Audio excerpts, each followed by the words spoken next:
Ladies and gentlemen, Solid Mike. Today I want to talk about the squat. I want to talk about tipping over in the squat, maybe forward lean, how much torso angle you should have when you're squatting throughout your squat. I think it is a semi-controversial topic because many people squat different ways. My man Alan Thrall, we are at Untamed Strength, his gym, he talks about the low bar squat where you do have some torso lean, but then other people are arguing, well, what about these weightlifters? They're the best squatters in the world. They stay so upright, they squat so deep, and they're very strong.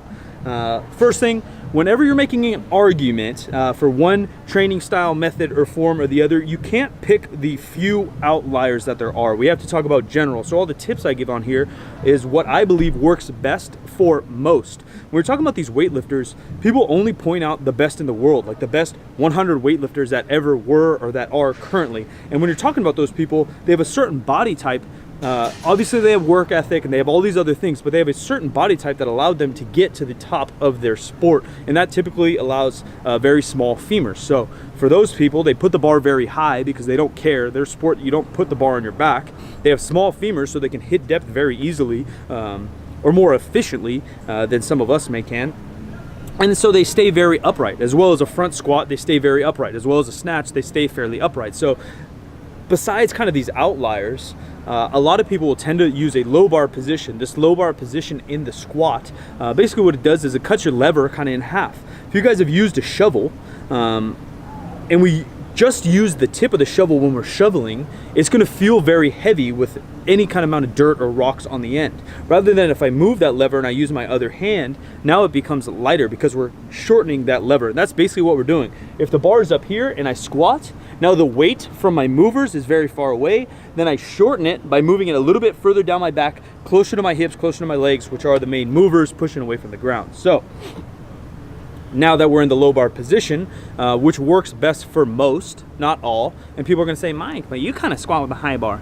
I do, I put the bar a little bit higher because I wanna stay a little bit more upright to save my back for now and build my quads for the sumo and for longevity. Once I compete in powerlifting, which I hopefully will do this fall, I'll start to move that bar back down a little bit to lift maximal weights. So now that the majority of us use that low bar position, what's going to happen is you can't put the bar low on your back and stand straight. It'll obviously roll down, or it'll be jammed in our shoulders, in our hands, causing shoulder and elbow pain. So what you'll have to do is tend to lean forward a little bit. The other thing that people kind of ignore is if you do have longer femurs or a wider stance or a narrower stance, whatever it might be, you're going to have to hinge at your hips a little bit, almost like a deadlift. So that's gonna not only load up our posterior chain, our glutes, our hams, our low back, which in turn will allow us to be stronger, because if you can use your quads, glutes, hamstrings, and low back, you're gonna be stronger than if you just use your quads, or stronger than if you just do low back, like a stiff leg deadlift, something like that. So using more muscle will help. So if we hinge at our hips and push into our knees simultaneous, we'll use all those muscles. But what will happen is there will be a slight torso angle. How much is too much? I wouldn't say there is too much at all, because there's been very, very big weights squatted with a lot of torso lean, depending on how the athlete is built. What we really want to focus on is the change of torso angle. So if you start at whatever degrees, this might be 30, 45, I don't really care, I'm not a mathematician, and then you go into the hole and that changes, or if you come out of that hole and your hips shoot up and that torso changes, now our squat has become a little bit weaker. It's a little bit less efficient because we're moving that barbell more, and the barbell's moving from the midpoint of our foot to the front or the back, depending on if our hips shoot forward or if our knees shoot forward. So what we want to do is focus on a couple things. One, maybe your quad strength. If your quad strength isn't up to par, then the legs will fire and it'll put all the weight in your low back and you'll try to muscle it through. Hence that extra forward lean coming out of the hole, hips shooting up. Very common. How do you build your quads? A lot of different things: lunges, step ups, Bulgarians, a higher bar squat, a front bar squat, even a leg press, leg extension. Something like a belt squat I think is best, but not everybody has access to it. Another issue that's very common is controlling that midline. So because we move that bar further down, basically what we're trying to do is control our shoulders to our hips. Breathing and bracing is going to be number one. So using a belt helps often, and what you're going to try to do is inflate your middle of your body. Breathing through your nose is a drill or a cue that helps a lot of people. Breathing through your nose rather than your mouth, and breathing into your stomach. Now the comments will say, Mike, you can't breathe into your stomach, you can only breathe into your lungs. This is 100% true, but we're trying to create intra-abdominal pressure, push out 360. So we're gonna breathe into our stomach. I think about breathing into my belly button, my hips, and my low back, pushing into that belt, and then hankering down, kind of squeezing it all together and bracing really hard. Holding your breath through the whole thing is called the Valsalva. Basically what that's gonna allow us to do is, like I said, is the stronger this midline is, the stronger that staff is, shaft even if you'd like, of the shovel, the more weight it can carry on the other end. So the tighter we can get in this midline, the more weight we can transfer, if our quads, low back, glutes and hams are strong, into the bar. If your midline is soft, or you breathe out, or something isn't right, a lot of people, we talk about if you breathe up here, you're not flexing your abs, you're not valsalvaing, I don't even know if that's a word correctly, then you won't be able to transfer that weight into the bar, and what will happen is you'll collapse in the hole, hips will shoot up, same result. Again, different problems, different result.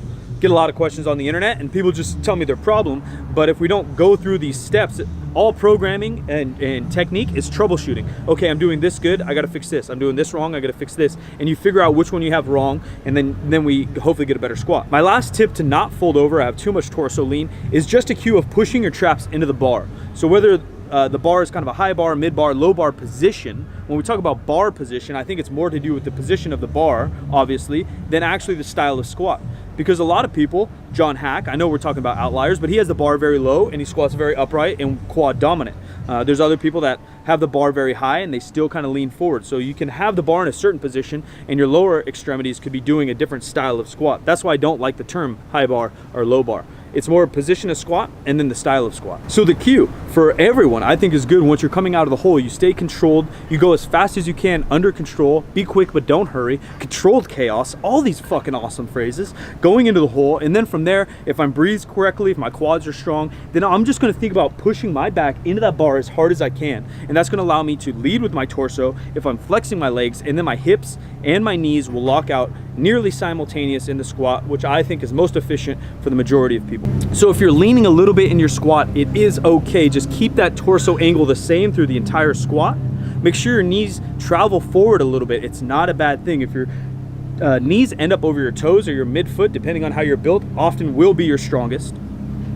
Hinging at the hips, simultaneous is okay. For the majority of people, I say start your squat hinging at your hips and knees out, knees forward at the same time. Pick a bar position that works best for you, obviously most comfortable, but also that allows you to lift the most amount of weight, which for the majority of people will be the low bar. Focus really hard on breathing into your stomach and bracing into that belt, not breathing up here. Breathing through your nose is a cue that helps for many. And then drive hard with your back, thinking about locking out your hips and your knees simultaneous, driving your traps into the bar hard. Be explosive, but under control. Ladies and gentlemen, improve your fucking squat. Appreciate it, subscribe, like if that helped out, share with your friends. Let's all squat a little bit more. Let's move a little bit more efficiently. Let's look at this as a skill. Let's be better athletes, move better, lift better, get stronger over time. Appreciate it, Salam Mike. I'm out of here.